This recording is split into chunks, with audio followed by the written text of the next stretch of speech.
The reason I hated the new guys, the truth was, because at this point, okay, I'm sober 2 years, you tell me you got 10, that's all right. I know you 2, I'll spot you the other 8, you say you got everything left. But these people who came in, I saw these guys come in, they were rambling idiots. I mean, they were just a mess.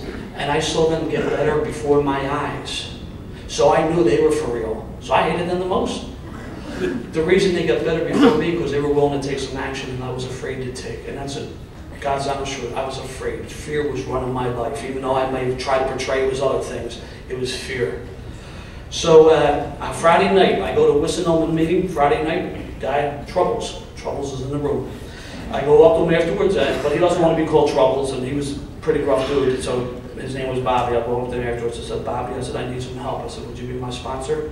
He looked me dead in the eye, said, Bobby, I've been watching you these past couple of years, and I'm sticking my chest. I said, hey, he likes me.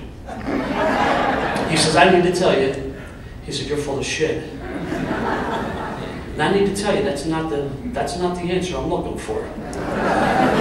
He said, I'm going to be your sponsor under certain conditions. You're going to call me every single day. You're going to go to a big book meeting a week. You're going to go to a step meeting. You're going to a men's meeting. You're going to get yourself a coffee commitment. You're going to leave them damn women alone. And I'm talking to myself. I said, who's he talking to? I'm sober 25 months. I'm selling the grapevines. I got it going on. That's what I'm doing. I didn't tell him that, though. What came out of my mouth was, I said, okay. I went back to his house that night. He introduced me to the big book of Alcoholics Anonymous. He kind of used colorful language, which I needed to understand. I understood it, but he was sending me, conveying me another message that I didn't know what the hell. I didn't know nothing, and I should just keep my mouth shut. And that's what I did. And we went over the first 2 steps that night. No writing, no hopping on my wall, chanting to the east, none of this other stuff for 30 days. I know what's going on. Right out of the book. And then we said the 3rd step. We got on our knees and said the 3rd step prayers. Whoa, whoa. Getting on my knees, like another dude, like saying prayers. I don't think so. I did. Said this prayer. And then we got done. And he said, Bobby, the way we do a 3rd step, we pick pen and paper and do a 4th step. So, whoa, whoa. Easy does it.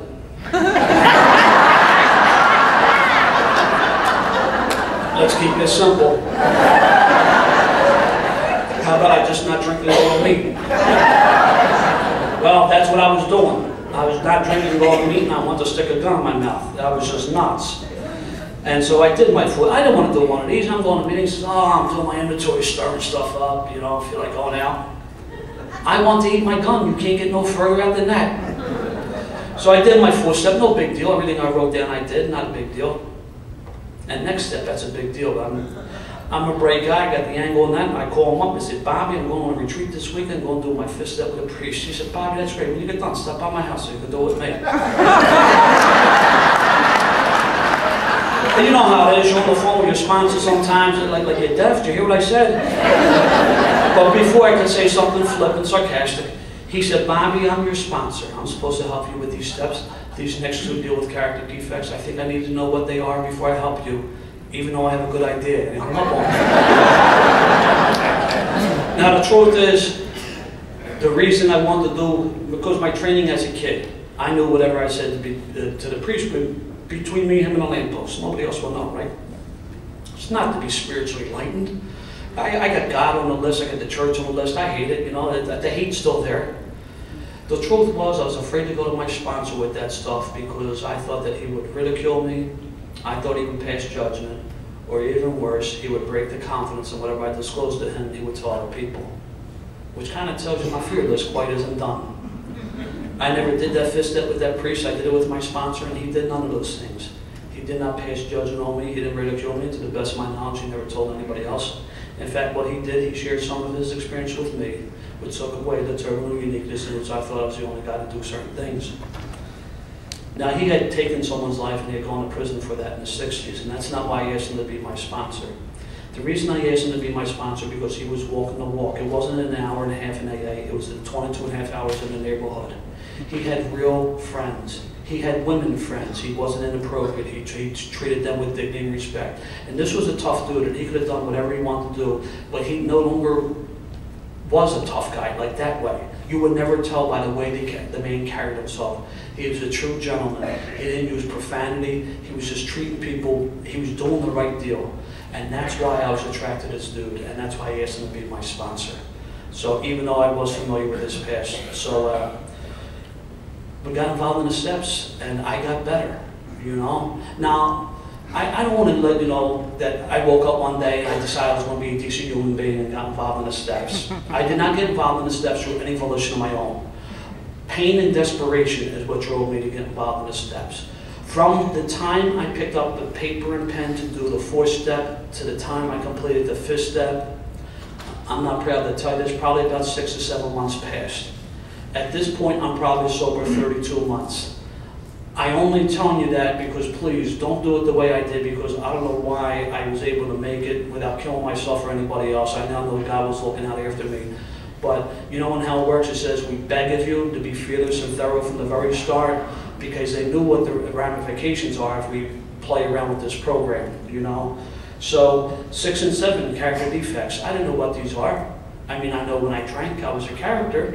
Found out when I did my inventory that I had no character whatsoever. I thought I was the greatest cop in the city. I thought I was a great uncle because I always supplied material goods to my nephews and nieces and this and that. And it turned out I was none of those things. You know, because I didn't burn my 4th step when I did my 5th step, I had this in black and white for the next few steps. He told me I would need this information. I found out that I had no character whatsoever. I found out that I was a liar, thief, and a cheat. I wasn't dependable. I wasn't reliable. I wasn't the greatest cop in the city. In fact, I brought dishonor among my co-workers who served with integrity. I wasn't the great uncle that I thought I was because I missed key family events or I was an idiot. I remember my sister got married. This was in the early 80s, 81, 82, the punk rock days. Now, I'm not a punk rocker, but I love dating them. They're a lot of fun. I like dating punk rockers. So I go to my sister's wedding. My sister gets married, and my date at the time, she wears a leopard skin miniskirt. My uncles liked it. My father didn't. I remember we got there late because we were 3 sheets of the window. We were drunk, and I said, let's sit in the back pew. We don't want to cause a scene, right? I remember my sister walking down the aisle, and I can see the hurt in her eyes when she catches my act and who I'm with. My father's behind her walking down the aisle. I see a whole different look in his eye. I said, listen, they're probably going to go for pictures right now. It's probably a good idea that we don't show up. Why don't we go get a couple of drinks, you know? We'll slide into the reception. Things will be cool. She said, okay. She thought that was a good idea. We show up to dinner, halfway through the reception. She trips over one of them stands, you know, that the servers put the thing on all the plates. She knocked all the plates over. We talk about being inconspicuous. Like Southwest has those commercials now, you don't want to get away. You know, it was just nuts. It was crazy. But here I am, the happiest day of my sister's life, and I ruined it, you know? That's the type of dude that I was. And I tell people I didn't have a spiritual awakening, I had a rude awakening. I see these stuff in black and white. I thought of myself in a certain light, but you know what? When you write that stuff in black and white, man, you get the evidence is right there. There's no disputing that, you know? Because I didn't burn my 4th step, half my 8th step was done. See, I used to be one of these guys, I never harmed anybody but myself. That should have been a tip-off. I never did my inventory. Because once I did my inventory, I found that I harmed everybody I came in contact with. And unfortunately, in my experience, those closest to me the most were harmed the most, you know? And because I didn't burn my 4th step, half my 8th step was done. And I had thrown more names down there. And if I wasn't had a willingness, I prayed for the willingness. You know, getting back to the 6 and 7 real quick, the character defects. You know, the 6th step I had to become willing. The 7th step was a prayer. But my sponsor says, Bob, you need to put legs on those prayers.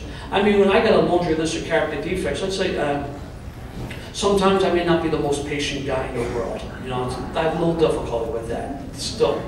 But I can pray all day long. God, help me be patient. Help me be patient. But during the course of the day, should I be in a position to practice patience, and I don't, and I lash out in sarcasm, which is nothing but anger, also referred to as language of the Irish, but if I lash out, that prayer goes right out the window. God will do for me what I can't do for myself, but this is a program of action. I need to do this, and that's what the 7th step is. So the 8th step, I got the list, and if I'm not willing, I pray for the willingness.